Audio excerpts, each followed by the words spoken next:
भला करने वाली शक्ति को मालिक अपना स्वरूप देके धरती पे भेजते हैं, तो जो सच्चे नेक लोग होते हैं, तड़फ रही रूहें होती हैं, उनके अंदर एक बिजली सी दौड़ जाती है। एक अलग तरह का एहसास मिलता है। मिटाने आया दुनिया से हर गंदी चीज को, करने आया रूहों को मालिक के करीब। वो युगों से बिछड़ों को ले जाने घर आया। आपको एक बात सुनाया करते हैं। शायद रशिया या किसी और देश के एक राजा थे, पीटर। एक बार उन्होंने अपने कुछ नागरिकों को देश निकाला दे दिया, देश छोड़ने का हुक्म दे दिया। बहुत से नागरिक चले गए, पर अचानक बादशाह के अंदर ख्याल आया, ये मैंने गलत किया। वो नागरिक यहां दिहाड़ी मजदूरी करते थे। एक दिन उन नागरिकों को एक आदमी मिला। कहने लगा, आप कहां से आए हो? वो लोग कहने लगे, हम फलां देश से आए हैं। तो वो आदमी कहने लगा, वो देश तो बहुत अच्छा है। कहते, क्या करें, बादशाह ने हमें हमारी गलती को क्षमा न करके देश निकाला दे दिया है। तो वो आदमी कहने लगा, अगर तुम कहो तो मैं बादशाह से बात कर सकता हूं। अगर तुम कहो फिर से आपके देश आपको वापस ले जा सकता हूं। कहने लगे, ऐसे कैसे हो सकता है? वो आदमी कहने लगा, वहां का बादशाह मेरा जबरदस्त दोस्त है, मेरी कोई भी बात नहीं टालता। कई कहने लगे, तुझे कभी देखा तो नहीं वहां। कई कहने लगे, नहीं यार, अगर ये कह रहा है तो वाकई सच ही कह रहा होगा। फिर वो आदमी कहने लगा, घबराओ मत, मैं आपको वायदा करता हूं, जिम्मेदारी देता हूं, पक्का वायदा कि बादशाह मेरा दोस्त है। अगर आप मेरे साथ पुणे देश में जाओगे तो वो आपको फिर से नागरिक स्वीकार कर लेगा, सारी सजाएं माफ कर देगा और सारी जायदाद आपको दे देगा। बहुत लोगों के बीच में घूम घूम के उस आदमी ने यह प्रचार किया। बहुत से नागरिकों ने यकीन किया, बहुत से नागरिकों ने यकीन नहीं किया।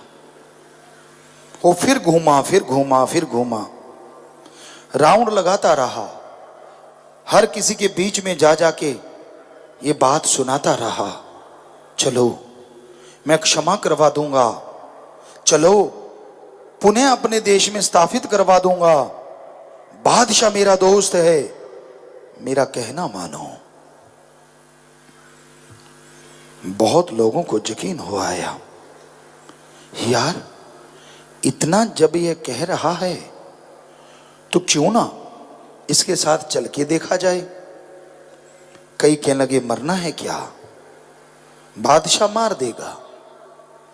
तो वो कहने लगा, आदमी मैं आपके सामने ढाल बन के खड़ा हो जाऊंगा, बादशाह सजा देगा, पहले मैं सजा लूंगा। लोगों को यकीन आने लगा। बहुत से मजदूर जो थे उसके साथ चलने को तैयार हो गए और वो आदमी उन मजदूरों को लेकर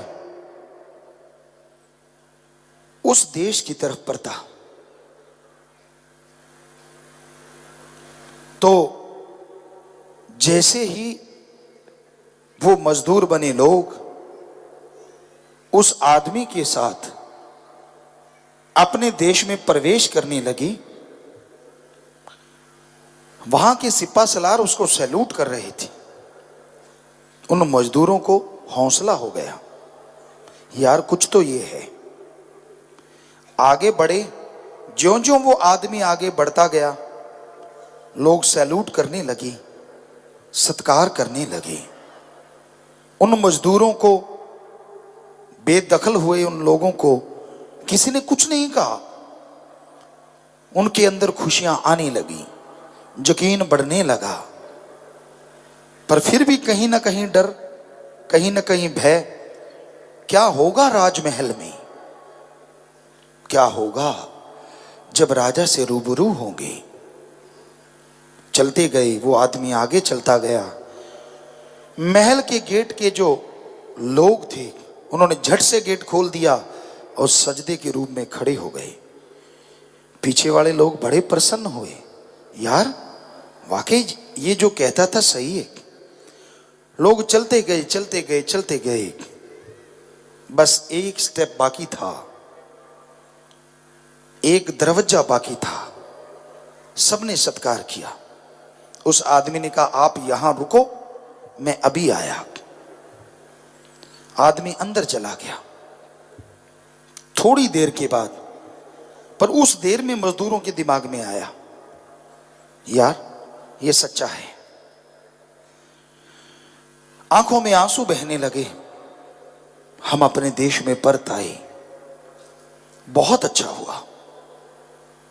पर कुछ एक लोगों के अंदर कहीं ना कहीं एक भय की शीत लहर दौड़ी, हमें बीच में छोड़ के चला गया। अब यहां जाना था, पेश होना था, वहां वो नहीं है। क्या होगा हमारे साथ? यही विचार विमर्श वो कर रहे थे। अंदर से बुलावा आया, आओ, बादशाह ने बुलाया है। सभी की टांगें कांपने लगी, भय चेहरों पे छाने लगा, क्योंकि वो आदमी साथ नहीं। थोड़ी सी देर के लिए, क्षण के लिए वो अंदर गए, और अंदर जाते ही उनकी आंखों से आंसू धारा बहने लगी। टांगें और तेजी से कांपने लगी, दिल धड़कने लगे, उनकी जुबान साथ छोड़ने लगी, होंठ कांपने लगे। पर ये सारी निशानियां दुखी की नहीं, गम की नहीं, खुशी की थी। क्योंकि जो आदमी उन्हें वापस लेके आया कोई और नहीं, सामने बादशाह बैठा हुआ था। वो बादशाह था जो मजदूर का भेष धारण करके अपने बच्चों को वापस लेके आया, अपने देश में वापस लेके आया। तो उसका कोई कैसे ऋण उतारता? इसी तरह उस मालिक के भेजे फकीर आते हैं, वो बताते हैं कि हम तेरे बाप को जानने वाले हैं, तेरे भगवान को जानते हैं हम। बहुत लोग यकीन करते हैं, बहुत लोग खिल्ली उड़ाते हैं, यार ये ना होगा जानने वाला, हमारी तरह मलमूत्र करता है, सब कुछ वैसा ही है, खाता पीता है, ये ना कहीं हमें भगवान से मिला देगा। पर बहुत लोग ऐसे भी होते हैं, यार ये हमसे कुछ ले तो नहीं रहा है ना, हमारी जमीन, हमारी जायदाद, हमारा कोई पैसा, हमारे कोई बच्चे, हमारा कोई धर्म, हमारा कोई मजहब, कुछ भी तो नहीं बदल रहा।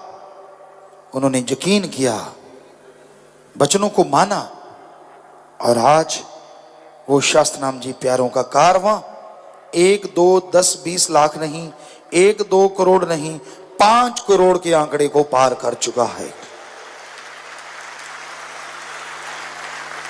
और उनमें 70% यूथ है, नौजवान है, जिन्होंने यकीन किया, हां हम मानेंगे इनकी बात, हां हम करेंगे मानवता भलाई के कार्य, हां हम ब्लड डोनेट करेंगे, हां हम मरणोपरांत आंखें दान करेंगे, जीते जी गुर्दा दान करेंगे, हम पेड़ पौधे लगाएंगे, धरा की खुशकी को मिटाएंगे, हां हम बढ़ते हुए प्रदूषण रूपी दैत्य को मार मुकाएंगे, हां हम इस धरती पे कचरे का पहाड़ नहीं बनाएंगे, हाँ, हम इस धरती पे सफाई करके भगवान को आने के लिए मजबूर कर देंगे, वो साक्षात प्रकट हो जाए।